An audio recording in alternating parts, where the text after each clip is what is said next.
Welcome to the Community Hotline, for the community, by the community. We are a place for everyday community members to come on and share their personal experiences with the youth. I'm your host, Bob Fang, and today we got Mr. Sean. What's up, guys?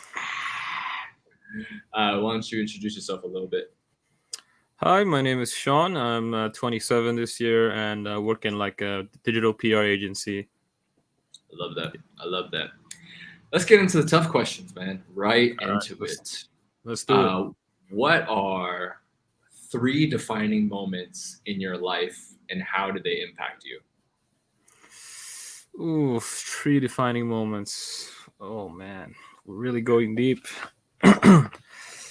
um, I guess it would be first time when I think I was 9 or 8 years old. Uh, it's when I realized like because I was being a brat, right? I was very spoiled. I was crying a lot, and like my mom just locked the door, so I was like outside the house, and I thought like, oh, if I just keep crying, she'll let me in eventually, right? But no, she just stood her ground, and that's why I learned like one of the biggest lessons is like, oh, you can't just keep like depending on. You just have to realize like some things don't work out. Like I just kept trying the one thing I just kept trying and it didn't work. So after I just like quiet down, I was very behave. I just sat in the corner and just stopped being a brat. And then she opened the door. And like that's probably one of the things. Second, this is oof. This is a pretty deep question, I guess. We're starting it deep, man. Take your time. Like I said, we can edit this out, all the awkward silences. Okay. Jeez, really. um. Dang.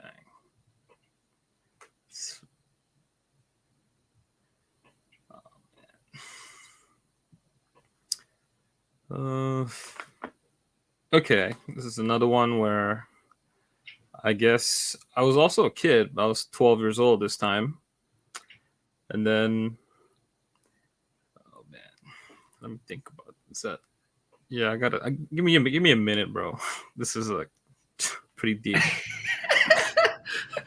And since this is not live, if Yeah, you yeah. do at the end of it, you felt like we got too deep and you don't want me to share certain parts, feel free to let me know as well. Yeah, of course.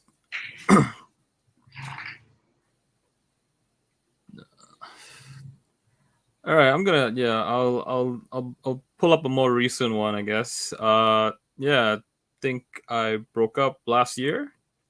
It was a very long relationship, and it was 9 years. Yeah. So what I part of me already knew the relationship was semi over midway through, but in the back of my head, it's like you guys have been together for so long, might as well just ride it out, right? And then I realized that that was really bad for my mental state.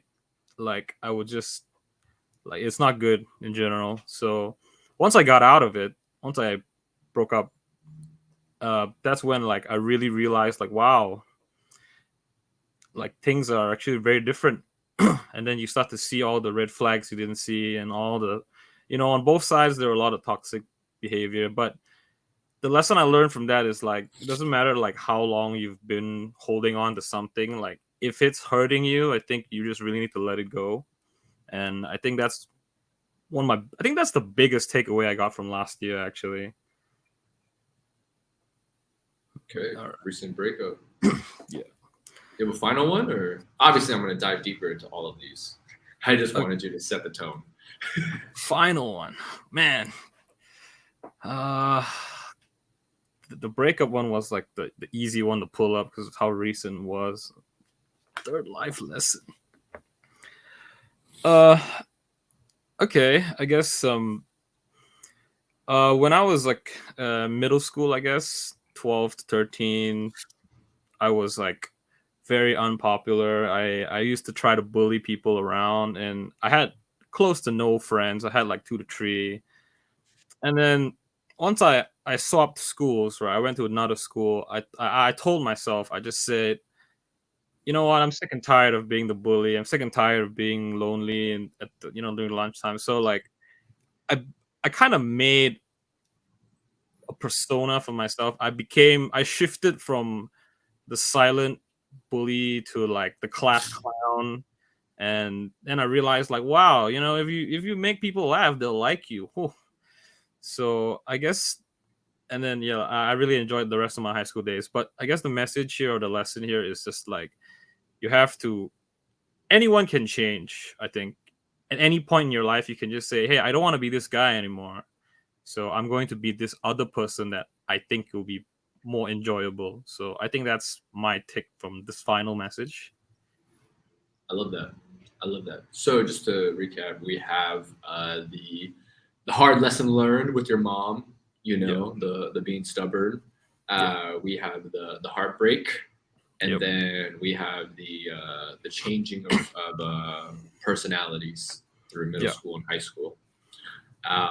Yeah, man. Wow, sounds like you've been through a lot, and you're only 27. A lot of the times, we'll get into the first topic, which is going to be education.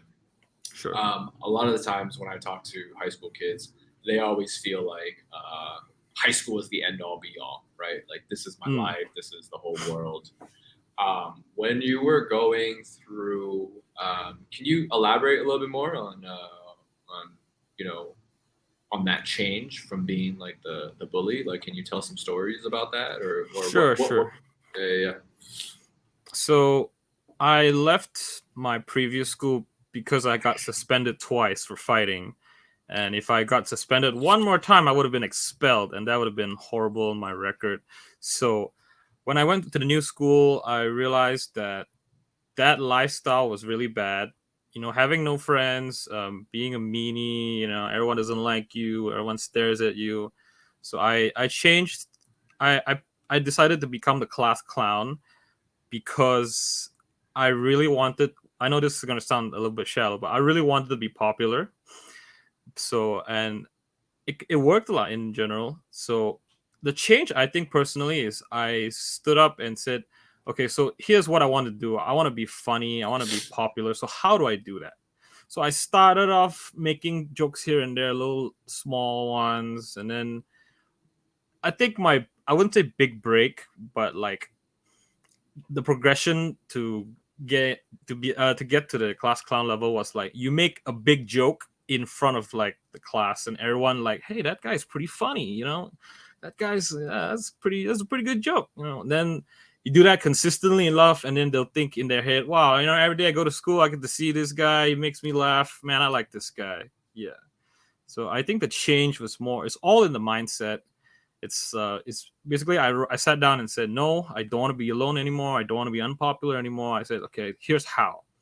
And I was still I wasn't a jock type. It's, oh man, you can either be a sporty guy, you can be a singer or whatever. And like all I had was humor. So I think that was what I really banked off on. I love that. For the what made you be me or be a bully? I'm not gonna get too into it, but a lot of childhood trauma, and then I was like, guess because in my other school there was already a lot of bullies there, so they picked on me, and then I thought like, you know what, I'm gonna be a bully now, and I thought that was the way it was. So So that's pretty copying. much, yeah, Yeah. yeah. So do you think most bullies are like they have their own issues and that's why they bully other people? Most of the time, yeah, they do. I generally think that bullies don't feel good about themselves. That's why they take it out on other people.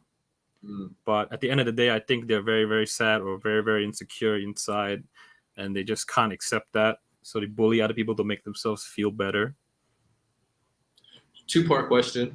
Okay. What would you say to the bullies in school right now who are feeling how you feel, who are I guess the loneliness is so much that all they can do is bully. What would you say to those kids? I would say And comes from an experience of being both the bully and the person getting bullied. It's always better to have a lot of positive energy, like just nice friends. It's always better for that compared to being alone, being the hateful, tough guy that everyone's afraid of. If you ask me to choose fear or love, I pick love any day. So I think if you're a bully, really ask yourself why you're doing this. Like, do you just like causing harm, or are you just like you just want friends? I like that.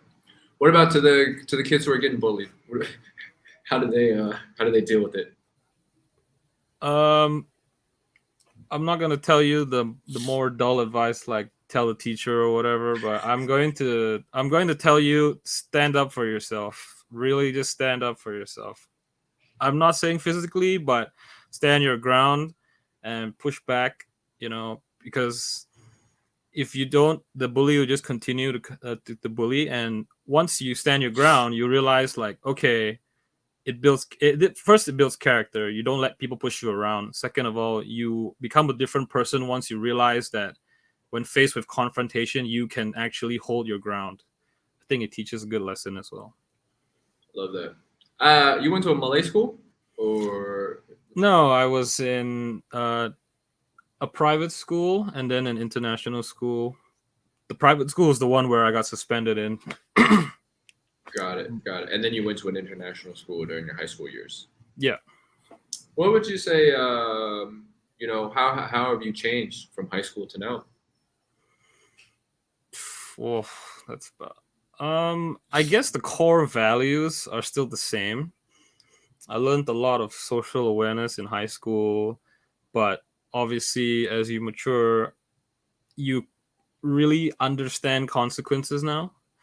So I guess I feel right now I have significantly more emotional control, and like really, I would say I'm way more mature, obviously, right? Because it'd be weird if you're not.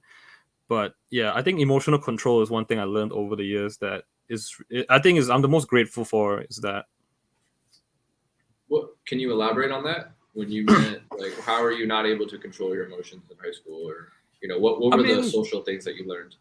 okay, so for social behavior, like if I wanted to be the class clown or the popular guy, you kind of have to read the room. You have to learn these things, like, and becoming the class clown isn't like an easy thing.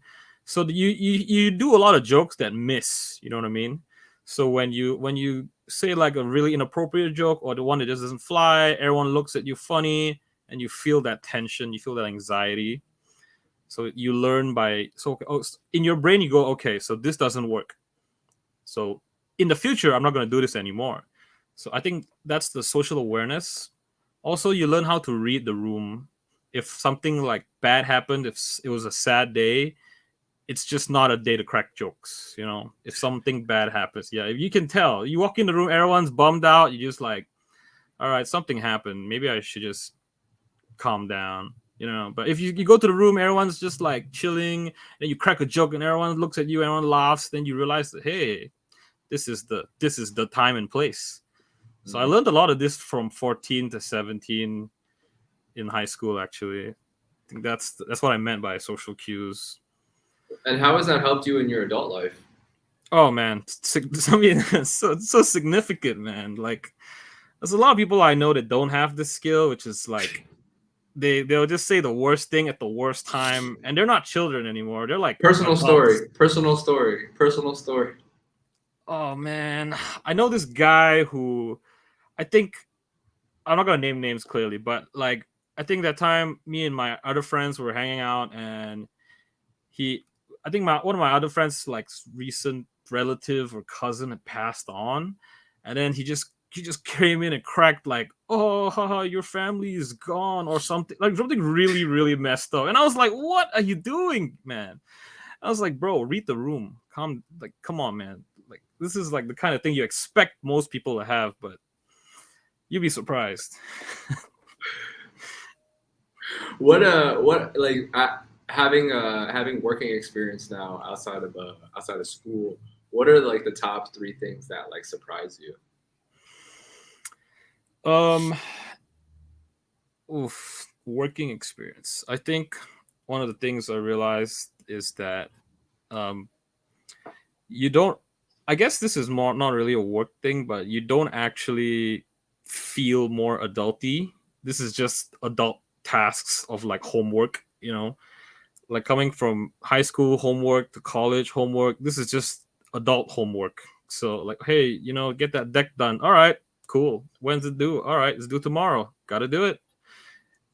Um, the other two things is I realize is that work is significantly harder if you assume everybody is competent. You assume everybody has a level of maturity and such, but it's not true at all. In that sense, I don't want to name drop anyone, but this was my older company. It's not the one I'm currently in. So, boss, if you see this, it's not you. All right. Uh, yeah, you assume your coworkers have a level of experience or maturity, but sometimes they just don't. So you just have to assume the worst, or like just pretend that they don't know what they're doing, and then your life will be significantly easier. Personal story. Mm, I guess I used to work with when I first joined like the first company I worked in. I was very new, and I joined along with like three other people, and they were all older than me. And a lot of things where I would say, "Hey, can you? Um, I've done this part of the slides. Can you guys do this part of the slides?" And then they'll be like, "Okay."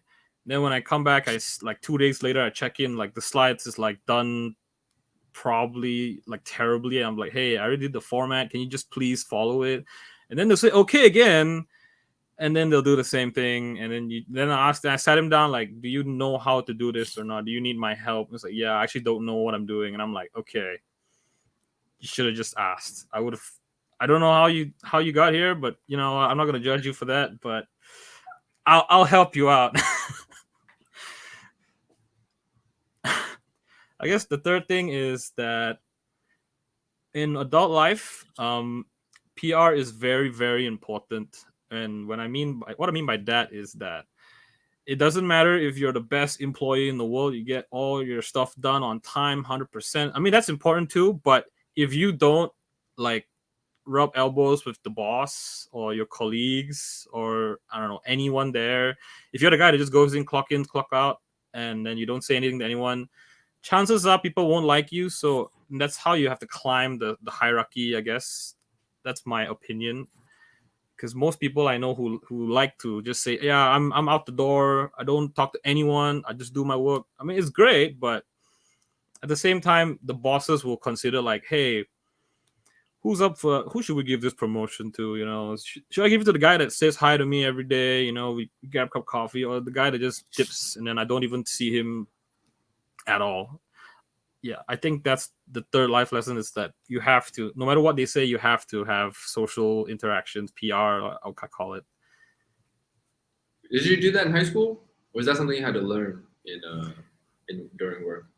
Uh, oh no, I mean, I knew that in high school because my school was like, if you were popular, you would have different treatment. So I learned quickly, like, okay, gotta get to that level fast. So, and then in real life also learn that it's the same thing. If you don't hang out with the bosses, if you don't rub elbows with your colleagues, people don't like you, then you're not going to progress really far in that company, I think. Love that. Love that. Such valuable insight and information. Thank you for sharing that. Actually, one more thing. Sure. I hang out with a lot of a lot of kids who have lost their parents or who don't get along with their parents. Uh, what's your relationship with your parents like? Is it like, or how would you recommend? You know, um my relationship with my parents is not great. Like I said, childhood, a lot of stuff happened. Not very close with my dad, but we're still friends. I think I mean, it depends from situation to situation, all right? I mean, if you're not that close to your parents, I'm sorry, I guess, but You just have to make the best out of it. For me, right now, I'm significantly closer to my mom than my dad. And even though, like, even now and then, like, we still have conflicts, but at the end of the day, like, she's still my mom, and I'll always ride or die, you know what I mean?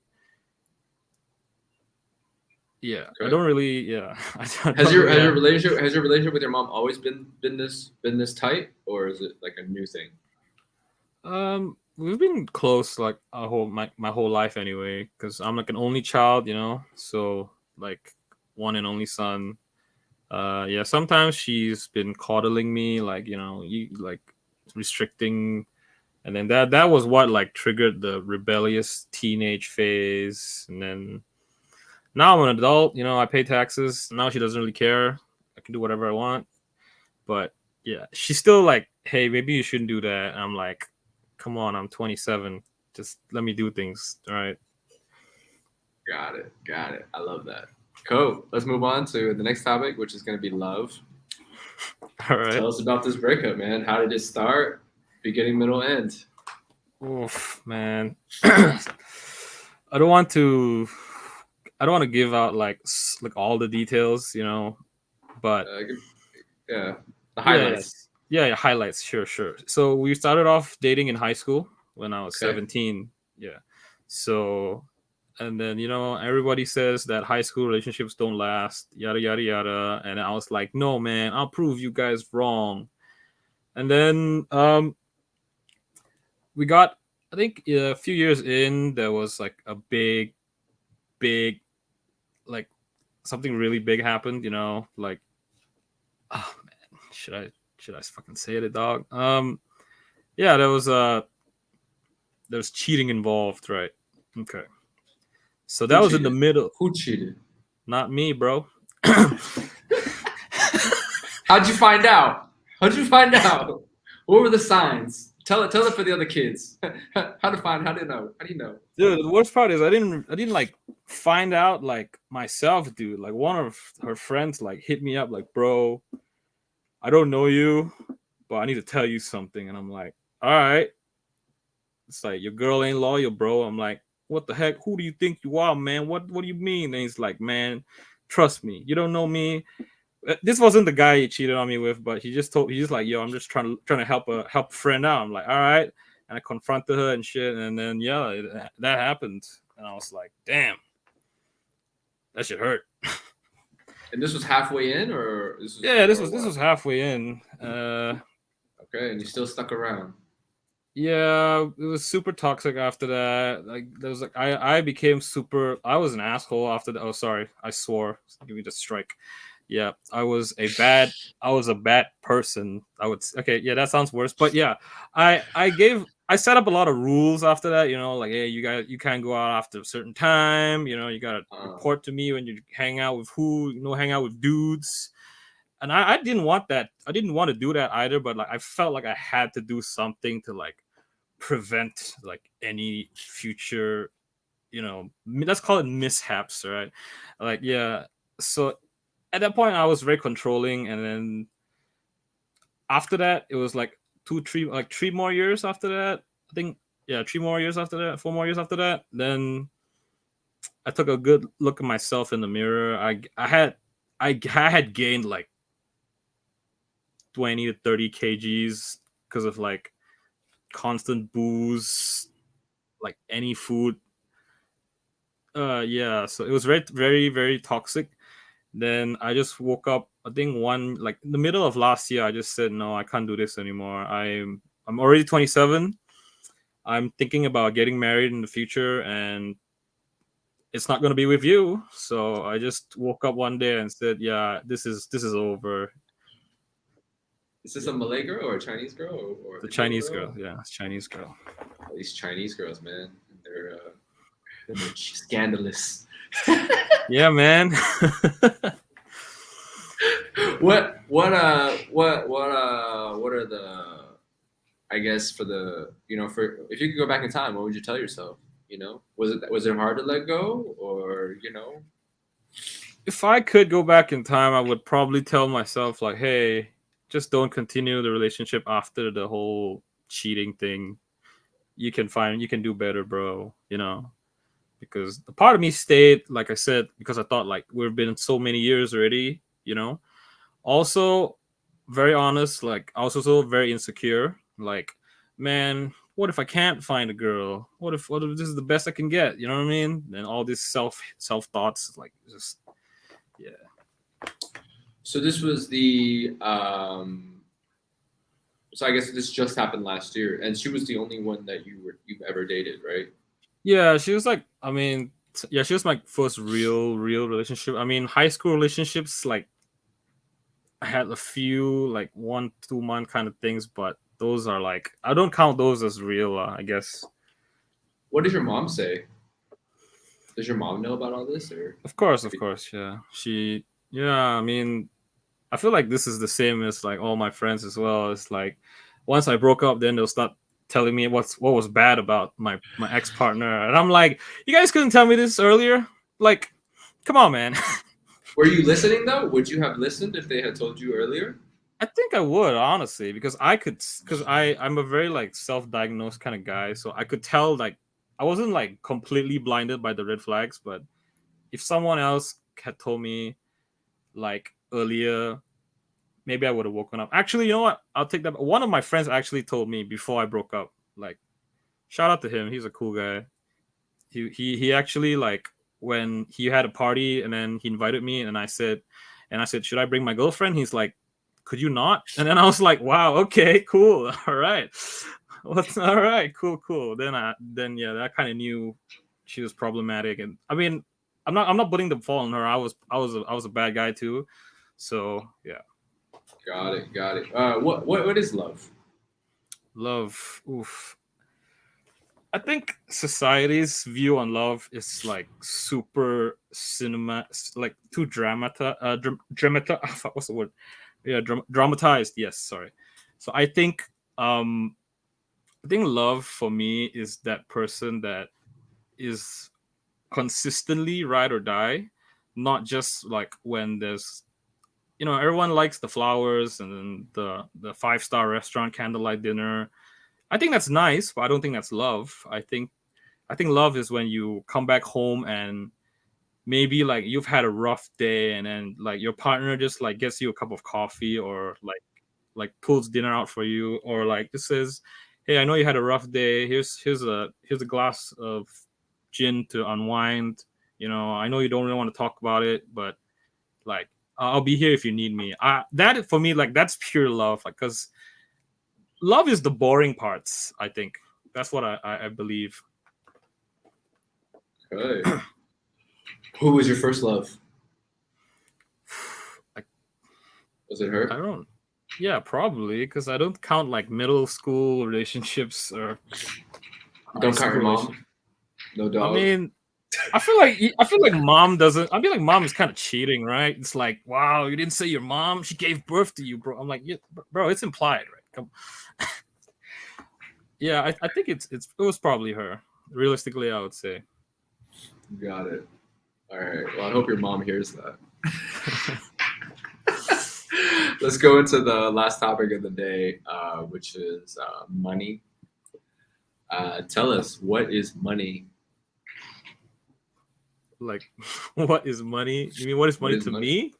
What is? I mean, take it however you want. What is All money? right, I think money uh is like water. I think everyone needs it, and no one really cares if you have a lot of it. If I had a lot of water, would I care? Right, I wouldn't care. But if I had no water, I'd be scared. I'd be flipping out like, yo, I need some water right now. So I think of money like that. I think it's also a tool for you to like become free. Like I think with money you can pretty much do whatever you want. Like anything is possible. I don't think yeah, literally anything is possible. So I view money very importantly. Yeah. How do you? What? How has your relationship changed from when you were in school to now with money? Um, I always felt bad in high school and middle school because I really didn't like asking my parents for money, but there was no other choice. But I learned the value of money at a very young age, actually, because one, I'm Chinese. Okay, and two, my mom sent me to like a lot of money literacy classes when I was like 10 to 12 years old.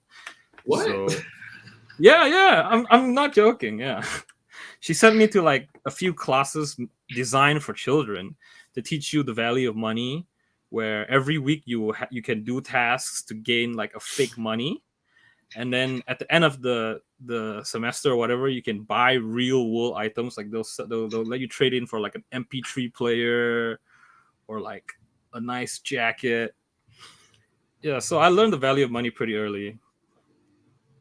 Okay. What money tips would you give? Two money tips.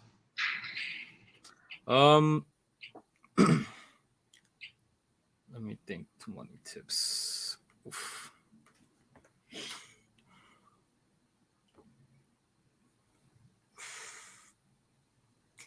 Dang. Financial advice. For your high school self. Oh, okay, cool. For high school self, set up. I mean, very boring, but clearly set up savings. Because not only for retirement or a rainy day, but having extra money where you can use for any business opportunities that you see happen is very important. Like if you can spot an opportunity right then and there, and you need like just a little bit of money to make it happen, and it's going to work, or like the chances of succeeding is really high, like that's when you can do it alone. So if you have a savings account, it's not just for retirement, it's not just for rainy days, it's also for like business opportunities and like a chance for you to make like 10x that amount. Do you do that? Do you have a savings account? Yeah, of course. I have a savings account. Yeah, I wouldn't be giving that advice if I didn't have one on my own. So basically, just what I'm understanding is like like make sure you have maybe like 3,000 ringgit in your savings account, because when the rainy season comes, you can go buy 100 umbrellas and then go sell it in KLCC when it rains, Yeah, I and mean, then yeah, flip yeah, yeah. those That's umbrellas. yeah, that's the way. Yeah, I would say. Got it. What's the second piece Financial advice. for your high school self? Don't ever go into debt if possible. Uh, Debt is something I see most people struggle with. People literally lock down their lives because of debt, and What's that mean? as Elaborate. Personal so story. I think some people who can barely afford houses, they make like, I don't know, the bare minimum to buy an apartment, and then they buy it, and then like half their salary goes to the house, and then they're stuck with it like forever, dog. Like unless you sell it in a year or two, like imagine taking in your salary every month, and then half of it goes to just where you live right now, and like, oh man, 30 more years and I'll be debt free, and then by 30 more years you'll be like 60, and then oh boy, time to live life, and then you get to sit at home debt free. And yeah, I think debt is also like not even just property debt, like credit card debt. Like, don't buy things you can't afford. Like, my rule of thumb is if I can't buy it twice, I can't buy it. Got it. Got Yeah. it. What's your highest ambition in life?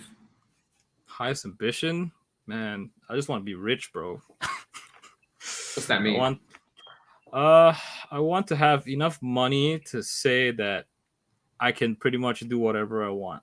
Like, I want to go to Japan tomorrow. I can do that. I want to be able to like, I think this is one of the things that I think most Malaysians will agree.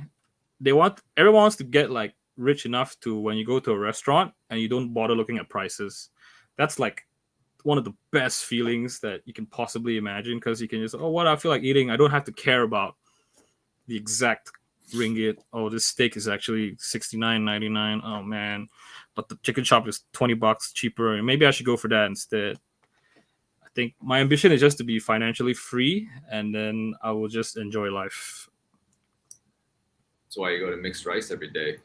Don't even That's have to right. worry about it. Don't even have to worry about it. They get whatever I want at mixed rice. That's right. That's right, man. It's like a buffet, bro. Speaking of, how you said most Malaysians, I'm always interested. How when you're in the international school, how does it? Is there rivalries between the Malays, the Indians, and the Chinese in school, or is it still like, or people are? It's very halal. People get along. What's going on To with be that? very honest with you, in the one I went to, it was like 90% Chinese people. So there isn't exactly a rivalry. There's like a few Indians and a few Malays, and there was a little racism. Completely honest, but it's expected of like young 15-year-old kids. It's not encouraged. I don't encourage that, but it is what it is. But Do there's no rival. Yeah, there's no beef. do you experience that in your workplace? Not really. I mean, most of my colleagues are Chinese. I guess sometimes because of the accent I have, people think I'm like an expat or I'm from the States. But no, not really. I can't really speak Chinese, so maybe that's sometimes I feel like a language barrier against more Chinese educated Chinese people. Can you speak Malay? Uh, Here and there, not great. I can speak Chinese a bit and Cantonese, but I can't read or write. My Malay is horrible. I'm really bad at that. Okay, okay. So you can't go to the mamak. I mean, mamak stuff, yeah, I can, but if like I would have a full conversation with a Malay guy in pure Malay, I'll be struggling. I'll be like, yeah, boleh, oh ini bagus, Yeah, I Got it. could do better. Yeah. Got it. Got it. Any last words for the kids, for the youth? Last two pieces of wisdom.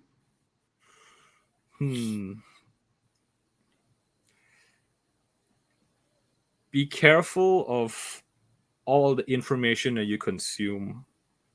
Just because one person said it doesn't necessarily mean it's true. It could work for them, or it could not work for them. I mean, it could not work for you. So that's the first one. I think it's just to consume all the information, but take a point in time to sit back and see whether it really applies to you. That's the first one, I guess.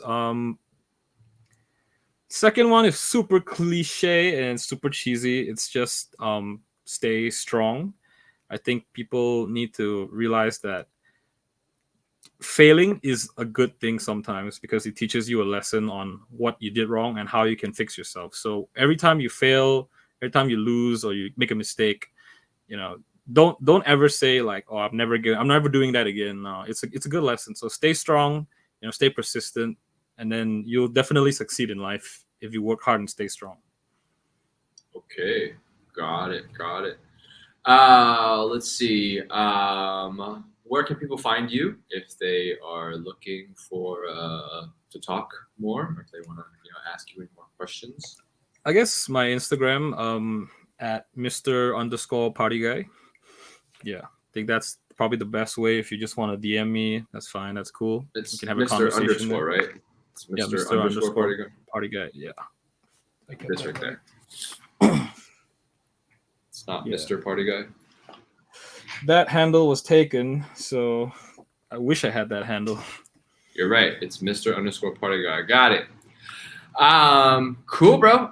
Before I forget, Sure. if you guys are based in the US and you guys are in need of, or you guys have suicidal thoughts, or you're feeling lonely and you want to talk to somebody, feel free to text home to 741-741. And if you are based in Malaysia, the number is 6018-9888-058. You can send a message or you can WhatsApp Tina 24 hours a day. Send that message on WhatsApp if you need someone to talk to. No judgment. I know because I've texted them and it works. And all I ask is that if you guys are feeling generous and you do want to consider supporting the community hotline, feel free to send us some money on the PayPal. Thank you guys for joining us. Thank you, Sean. And we'll catch you next time. See you guys. See ya.